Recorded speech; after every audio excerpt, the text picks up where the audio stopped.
하나님의 말씀 사도행전 19장 8절에서 20절까지의 말씀입니다.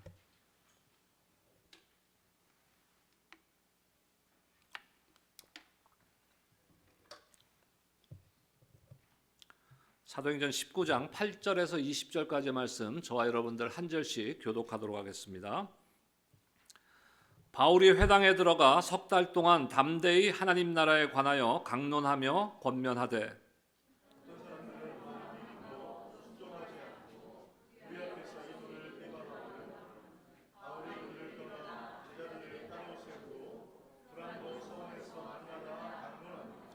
두 해 동안 이같이 하니 아시아에 사는 자는 유대인이나 헬라인이나 다 주의 말씀을 듣더라.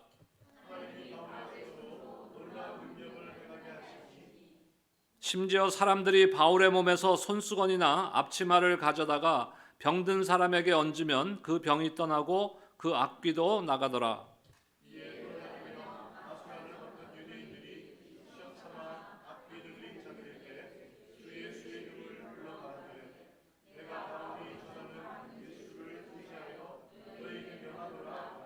유대의 한 제사장 스게와의 아들 일곱 아들도 이 일을 행하더니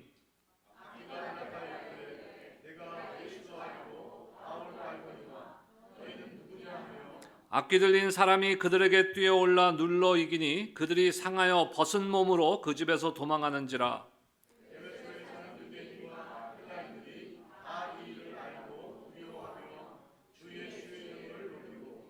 믿은 사람들이 많이 와서 자복하여 행한 일을 알리며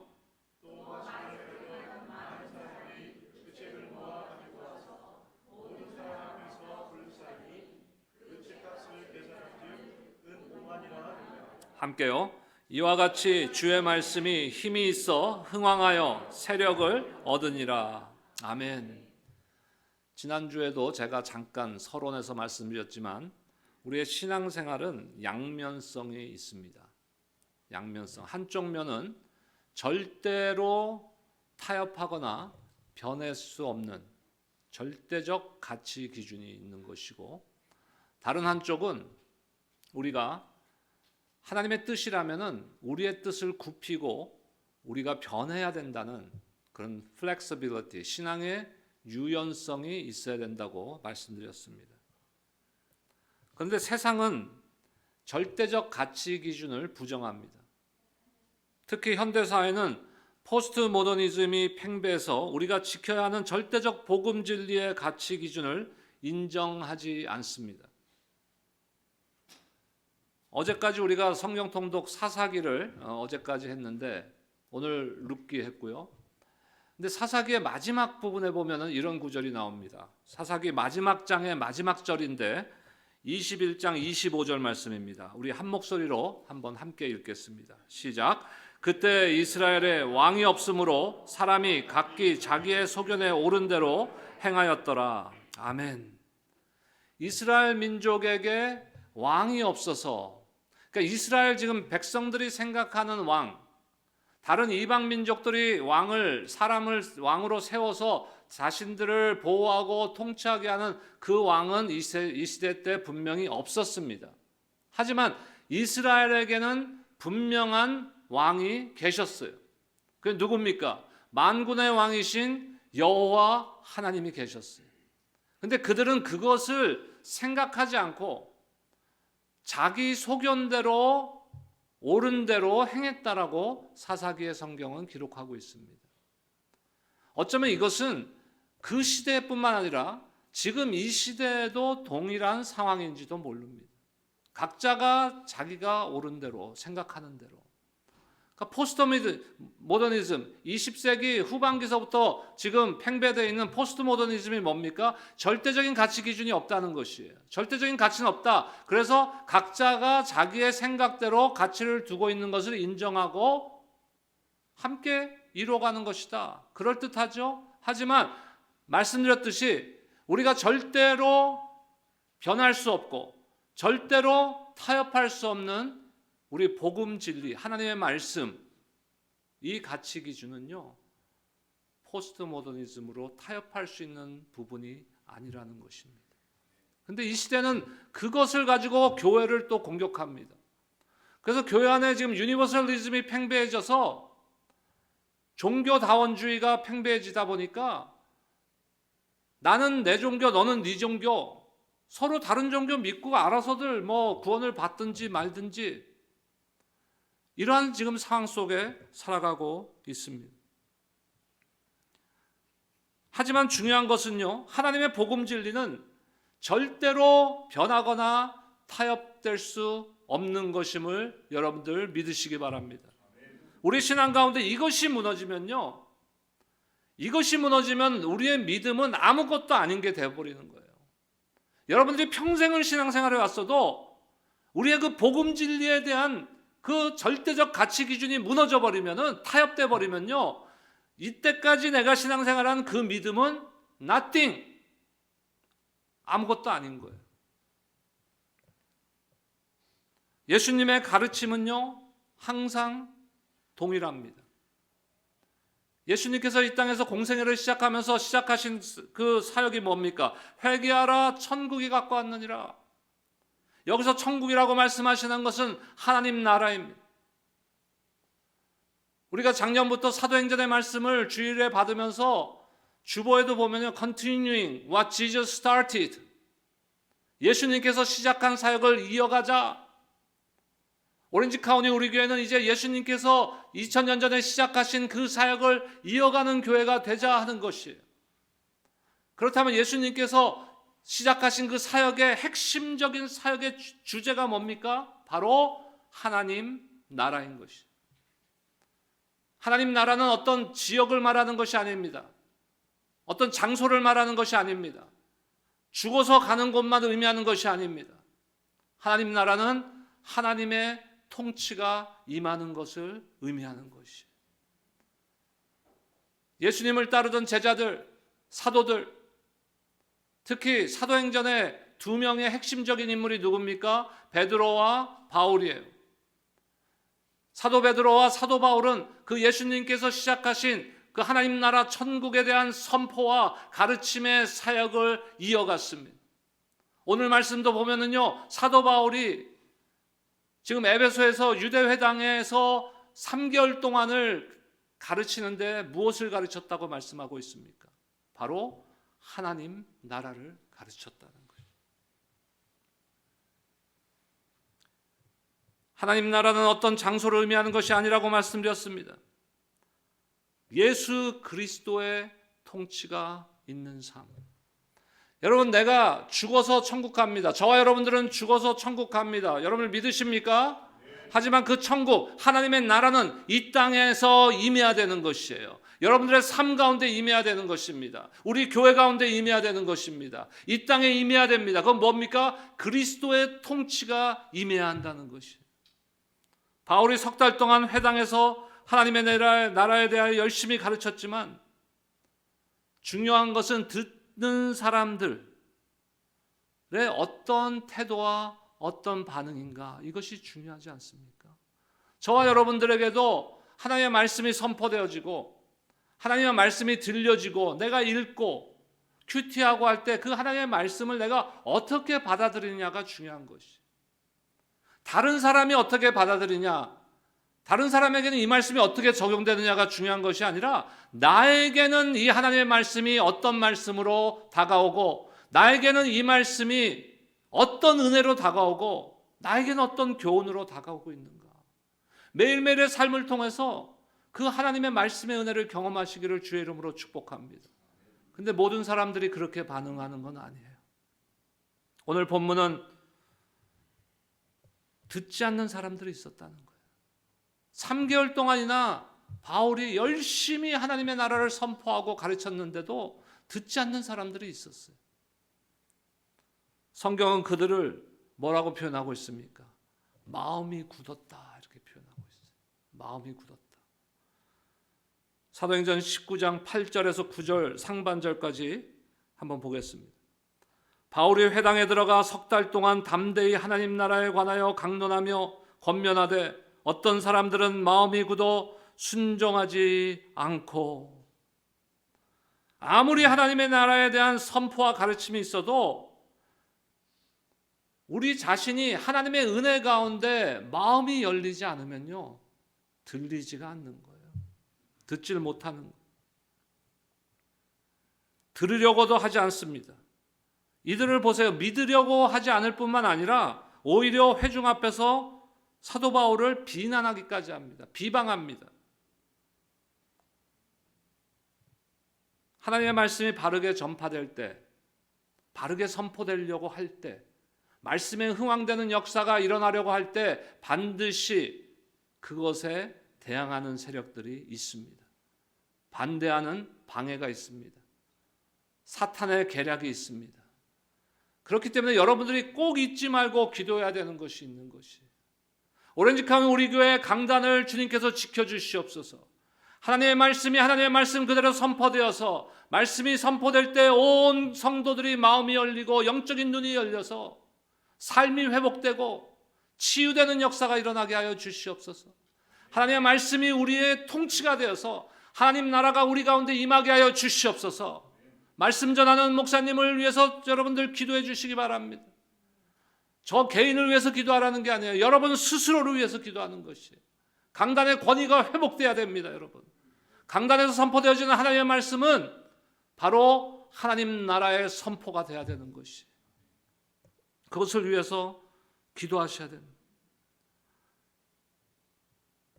이때 보세요. 심지어 바울을 막 비방하잖아요, 사람들이. 석 달 동안 한 후에 바울은 그곳을 떠납니다. 우리가 바울의 사역을 보면요, 바울은 그 마음속에 항상 누구를 품고 있었냐면요, 자신의 동족들을 품고 있었어요. 유대인들, 내 동족들이 빨리 예수 믿고 구원받아야 되는데 아직도 예수를 모르고 다른 메시아가 올 것을 기다리고 있는 그 어리석은 동족들을 향해서 마음이 안타깝고 열정을 갖고 있었어요. 하지만 우리가 알듯이 하나님의 계획과 뜻은, 바울을 향한 하나님의 뜻과 계획은 유대인들을 향한 것이 아니었잖아요. 그러니까 유대회당에서 석 달 동안 가르쳤는데 유대회당에는 누가 모이겠어요? 거의 다 유대인들이 모이는 거죠. 하나님의 계획은 거기가 아니었다는 거예요. 그러니까 뭐 일이 안 되면 그냥 포기하고 딴 데로 가라? 그런 의미가 아닙니다, 여러분. 하나님의 계획 가운데 이제 장소를 두란노 서원으로 옮깁니다. 9절 하반절 보겠습니다. 무리 앞에서 이 돌을 비방하거늘 바울이 그들을 떠나 제자들을 따로 세우고 두란노 서원에서 날마다 강론하니라. 아멘. 여러분, 우리가 말씀을 대할 때 굳은 마음이 되어서는 안 되는 거예요. 여러분, 씨 뿌리는 자의 비유를 잘 아시지 않습니까? 그 돌짝길에 씨를 뿌리면 어떻게 되겠어요? 가시덩굴에 씨를 뿌리면 어떻게 되겠어요? 그 씨가 싹이 나고 자라게 되겠습니까? 열매를 맺을 수 있습니까? 안 되죠. 우리의 신앙이 그런 것이에요. 여러분들과 저의 마음이, 말씀을 향한 우리의 태도와 마음이 어떻게 변화돼야 됩니까? 옥토와 같이 변화돼야 되는 거예요. 그래서 날마다 그 옥토와 같은 우리 마음 가운데 하나님의 그 말씀의 씨앗이 뿌려지고 성령께서 물 주시고 자라게 하셨을 때 우리의 삶 가운데 100배, 60배, 30배의 열매가 맺어지게 되는 것입니다. 바울은 이제 사역의 장소를 회당에서 두란노 사원으로 옮깁니다. 서원이라는 단어는 그 원어적인 의미가 스콜레, 헬라어로 스콜레라는 건 스쿨, 학교라는 그 영어 단어의 그 근원이 된 단어예요. 그러니까 학교예요. 학생들을 가리키는 그런 학교였습니다. 그런데 2년 동안 거기 가르쳤는데 지금 두란노 서원을 사도 바울이 가서 세운 게 아니에요. 이미 되어 있는 곳이에요. 그러면 그곳에서 지금 두란노라는 사람이 아마 세운 것 같은데, 추측하기는, 그러면 그곳에서 이미 그곳에 모이는 학생들, 수강생들을 가르치고 있었어요. 근데 터키는 제가 가보질 못했는데 제가 알기로는 굉장히 더운 지역입니다. 그래서 낮 시간에는 활동들을 안 해요. 보통 그러니까 우리로 따지자면 11시에서 오후 한 서너 시까지는 사람들이 보통 그냥 브레이크합니다.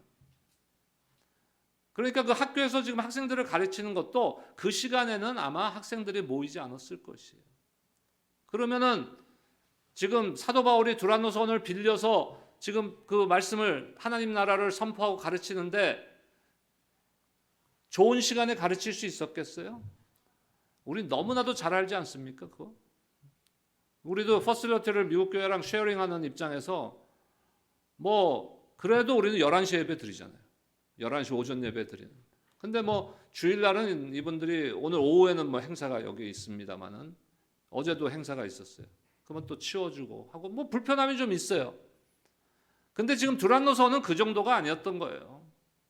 낮 시간에 아무도 돌아다니지 않는 시간에 그곳에서 가르쳤을 것이다. 이건 성경에 나오는 이야기는 아닙니다. 학자들이 추측하는. 그럼 무엇을 할 수 있습니까? 그 가운데. 사람들이 모였어요. 그 시간에도. 여러분. 그리고 바울이 열정적으로 가르쳤어요. 하나님 나라를 가르치고 선포하고자 하는 지도자의 열정이 있었고 그것을 배우고자 하는 사람들의 열정이 있었다는 것이에요.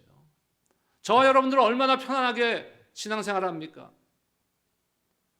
성경 통독도 들어가면서 편안하게 할 수 있어요. 근데 이때의 상황은 그런 것이 아니에요. 우리 가운데 열정이 생겨야 되는 거예요. 하나님 나라를 선포하고자 하는 열정이 있어야 되고 하나님 나라를 내가 바로 배우고자 하는 열정이 있으시기를 주의 이름으로 축원합니다. 환경과 상황이 여의치 않은 시간대에 사람들이 모였고 바울의 말씀이 선포되었을 때 놀라운 일들이 일어나는 것이. 베드로와 바울은 바로 사도행전의 기록의 핵심적인 인물들 아닙니까? 예수님의 사역인 그 하나님 나라의 선포와 가르침을 이어왔고 또한 공통점이 있어요. 이 두 사람의 공통점, 배경이나 어떤 뭐 그 학식이나 이런 걸 따지면은요 공통점이 없죠. 베드로는 어부 출신이죠. 제대로 많이 배우지 못한 사람입니다. 하지만 사도 바울은 아주 훌륭한 가문에서 최고의 학문을 배운 사람이에요. 유대인으로서. 그런 것은 공통점이 없지만 무엇이 공통점이 있냐면요. 사도행전의 역사를 보면은요. 하나님께서 이 두 사람을 통해서 놀라운 일들을 나타내신다는 거예요. 기적을 보이신다는 것이. 병든 자를 고치게 하시고 귀신 들린 자를 쫓게 하십니다. 오늘 말씀에서도 말씀이 널리 퍼짐과 함께 하나님께서는 바울의 손으로 놀라운 능력을 행하게 하셨다고 성경은 기록하고 있습니다. 11절과 12절 말씀 우리 한 목소리로 함께 읽겠습니다. 11절 12절 시작. 하나님이 바울의 손으로 놀라운 능력을 행하게 하시니 심지어 사람들이 바울의 몸에서 손수건이나 앞치마를 가져다가 병든 사람에게 얹으면 그 병이 떠나고 악귀도 나가더라. 하나님께서 바울의 손으로 놀라운 능력을 행하게 하셨어요. 11절 다시 한번 보세요. 11절 보시면요. 우리가 그 글이 있으면요. 주어가 있잖아요. 주어가. 11절의 주어는 누굽니까? 바울입니까? 아니죠. 하나님께서. 그러니까 이 놀라운 능력은요. 누가 하신 거예요? 바울이요? 아니죠. 하나님께서 하셨다는 것이. 한 2008년도로 제가 기억하는데 제가 개척해서 목회 시작하기 전에 섬기던 교회에서 큰 월십 컨퍼런스를 기획해서 한 적이 있습니다. 거기에 뭐 여러 강사들이 오셨지만 그 중에 이제 한 분이 그 한국에서 오랫동안 지금 사역하고 원래 변호사 출신이죠. 미국의 백인 분인데 한국에서 사역하시는 스캇 브레너 목사님 그 팀이 레이지파라는 찬양팀인데 그때 이제 레이지파를 막 시작하셨을 때인데 그 팀을 전체를 초청해서 집회도 하고 또 스캇 브레너 목사님 통해서 강의도 듣고 근데 모르는 분들도 계실 수 있는데 스캇 브레너 목사님을 그렇게 미국에서 한국도 마찬가지죠. 쉽게 모실 수 있는 분이 아니에요. 근데 제가 모셨거든요. 이 정도면 놀라셔야 되는 거 아니에요? 그것도 팀 전체를 스캇 브레너 목사님, 사모님, 아들 둘 하고 거기 팀원들 반주팀, 노래팀 다 왔어. 한 번 왔는데 뭐 낮에 강의 한 번 듣고 저녁 집회 한 번 하고 보내드릴 수가 없잖아요. 우리가 미국에 오기가 쉽지 않은데. 그래서 금요일 저녁, 토요일 저녁, 주일 예배까지 부탁을 드렸어요. 근데 그 주일에 그 사모님의 생일이었어요. 스칸 브레너 목사님 사모님의 생일이었어요.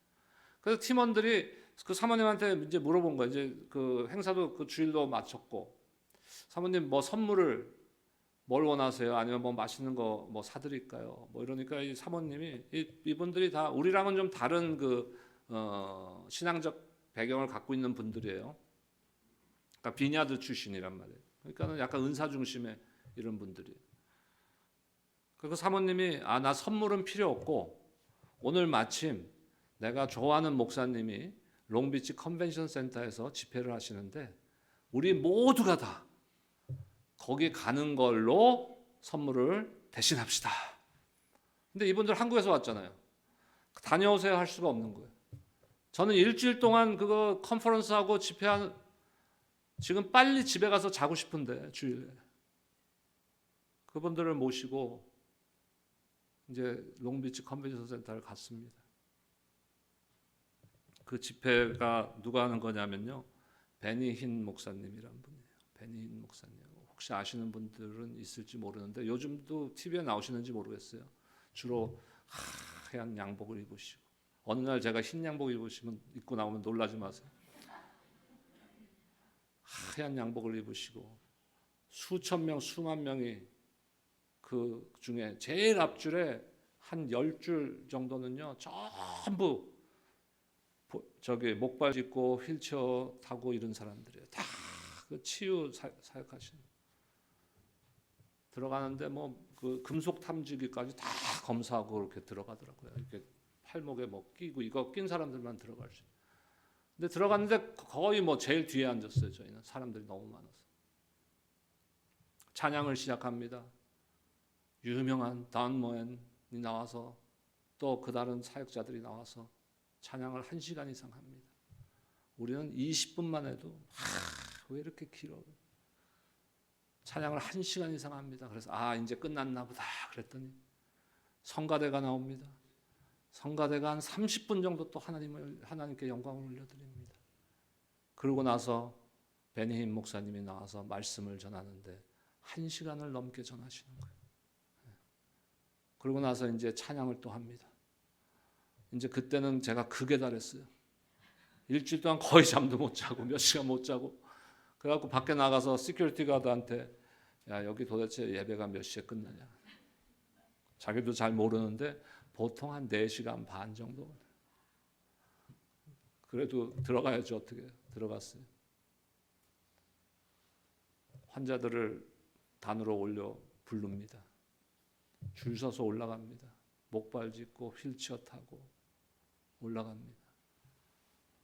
손도 안 돼요. 그냥 기도해도 목발을 어깨에 메고 내려옵니다. 휠체어를 접습니다.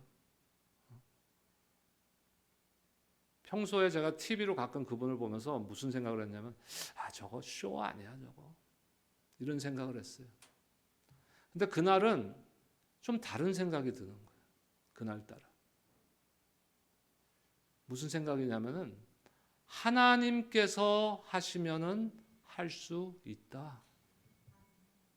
저 목사님의 능력이 아니라 하나님께서 이 자리에서 고치기를 원하신다면은 병 고침의 역사가 일어날 것이다.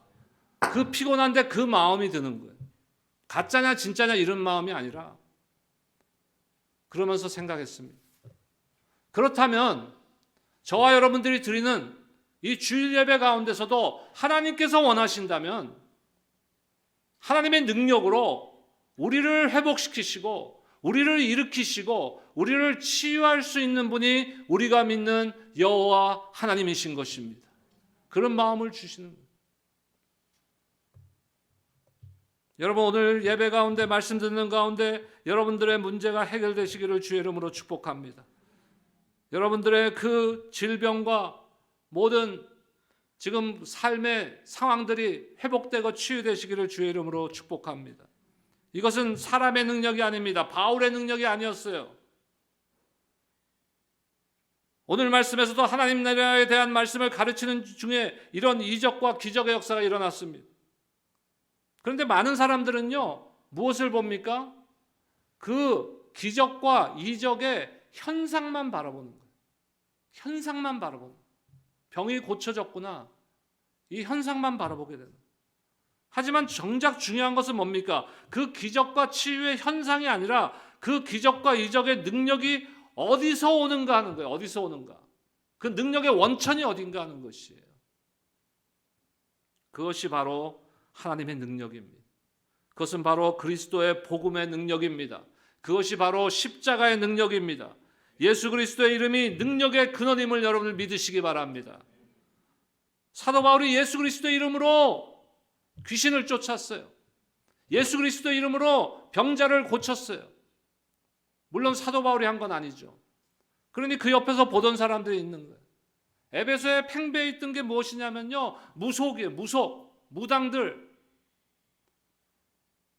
귀신들 모시고 점치고 하는 무당들. 그 무당들이 보니까 자기네들보다 능력이 있거든. 가만히 보니까 어떻게 해요? 예수의 이름으로 하는. 그러니까 이 무당들이 그걸 보고 흉내내기 시작하는 거예요.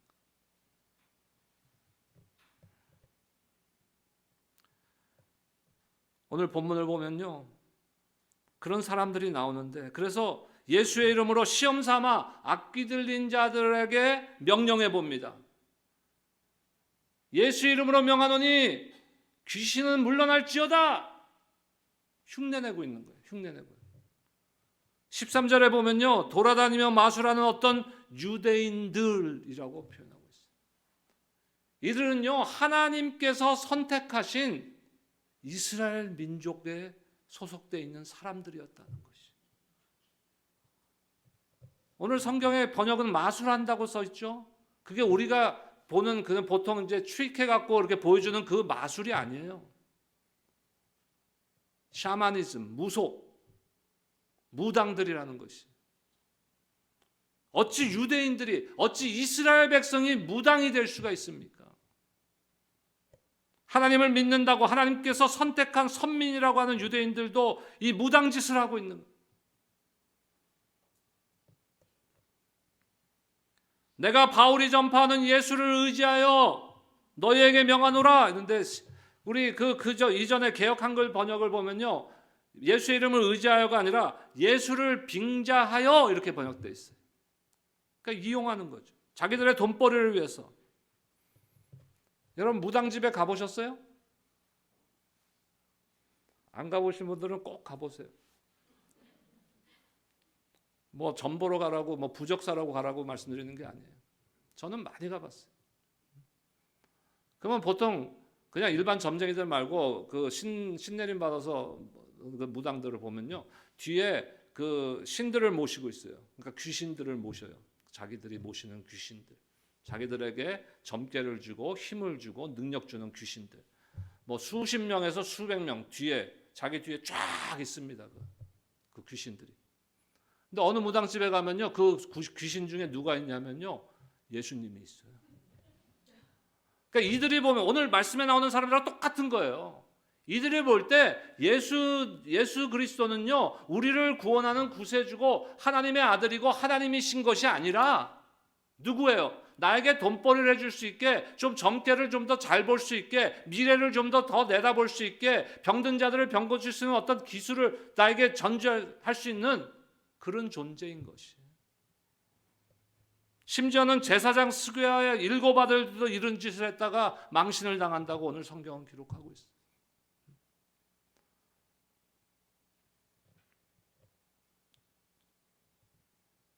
(14절과 15절) 16절 석절의 말씀 보세요.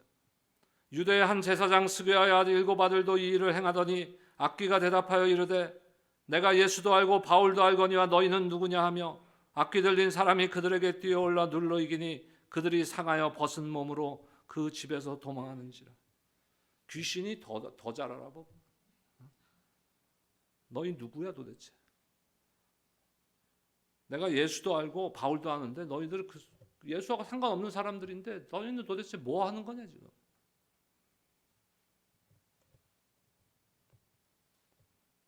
여러분, 우리가 신앙생활하면서요, 잘못하면은 이런 현상을 바라보고 마치 그 무당들이 부적 써주면 부적 품고 다니듯이 우리가 그 현상만 바라보면 그것만 쫓아다니면서 샤머니즘에 빠질 수가 있는 거예요. 우리가 절대로 변하면 안 되는 것이 있다고 말씀드렸죠. 그것은 바로 그리스도의 복음 진리인 것이. 이적과 기적을 본 사람들 중에 그런 사람들만 있진 않았어요. 다른 반응을 나타내는 사람들도 있었습니다. 17절에서 19절까지의 말씀 보겠습니다. 한 목소리로 함께 읽겠습니다. 시작.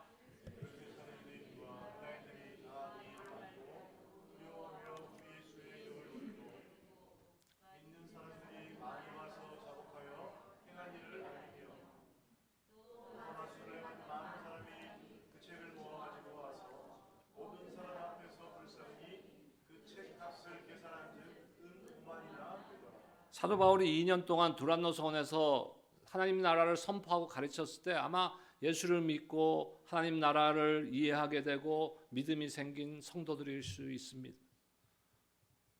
이들은 동일한 이적의 현상들을 보았지만 다른 반응을 보인 것이 어떤 반응입니까? 하나님을 두려워하고 경외하고 예수 이름을 높였습니다. 죄를 회개하고 자복하는 역사가 일어났습니다. 그리고 그들이 중요하게 여겼던 것들을 과감하게 버리는 역사가 일어난 것이. 번역은 계속 마술이라고 지금 나오고 있는데 그 점술 아니면 무당, 무속하는 데 필요한 책들, 그 비싼 책들이라는 것이. 그것을 다 불태워 버리는 역사가 일어났습니다. 얼만큼이요? 은 5만. 이것은 5만 데나리온 정도를 말하는 겁니다. 한 데나리온이 한 사람의 한 하루 품삯입니다. 한 데나리온이. 그러면 5만 데나리온, 지금 미국에 아마 그 대략적으로 미니멈 웨이지를 뭐 차이가 좀 있겠지만 15불 정도 잡았을 때 그러면 하루 8시간이라면 120불 아닙니까? 그러면 5만 명이면 얼마예요? 빨리빨리 600만 불, 600만 불. 자기들이 귀하게 여겼던 어떤 사람들은 그것이 자기 돈벌이였어요. 밥줄이었어요. 근데 그걸 과감하게 버려버려요. 어떻게 그들이 귀하게 여기고 중요하게 여겼던 것을 과감하게 포기할 수 있었을까요? 그거보다 더 중요한 것을 찾았기 때문에, 그거보다 더 귀한 것을 발견했기 때문에, 우리가 내가 두 손에 쥐고 있고 내가 주인 삼고 내가 귀하게 여겼던 것을 버릴 수 있는 것은요, 내가 그거보다 더 귀한 것을 찾았을 때예요. 복음의 그 귀한 것을 찾은 사람이요, 재산을 다 팔아서 그 복음의 보화가 묻힌 그 밭을 사는 것과 같은 마음, 그것이 바로 이들의 마음이었다는 것이. 귀한 것을 과감하게 버렸습니다.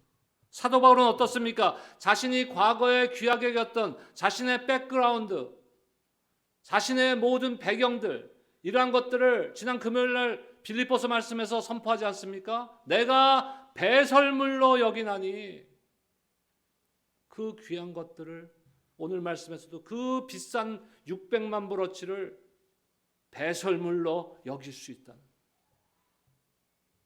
이 시대 가장 경계해야 할 우상이 무엇입니까? 가장 경계해야 할 우상은요, 만몬이에요. 돈이에요. 돈과 하나님을 함께 섬길 수 없다고 말씀하셨어요. 그만큼 돈이 강력한 거예요. 하나님을 섬긴다고 하면서 다른 한편으로는 만몬을 섬기고 있지는 않습니까? 만몬이, 그 돈이 우리의 마음을 사로잡으면요, 헤어날 수가 없는 거예요. 하나님이 안 보여요. 예수님이 안 보이게 됩니다. 돈을 다스리시기를 주의 이름으로 축원합니다. 우리가 컨트롤하는 거예요. 그거에 우리가 끌려다니는 게 아니에요.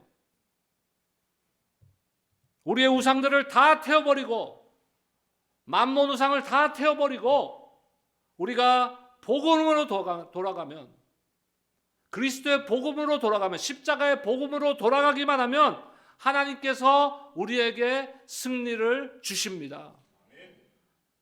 20절 말씀 보세요. 함께 읽겠습니다. 마지막 절입니다. 시작. 이와 같이 주의 말씀이 흥왕하여 세력을 얻느니라.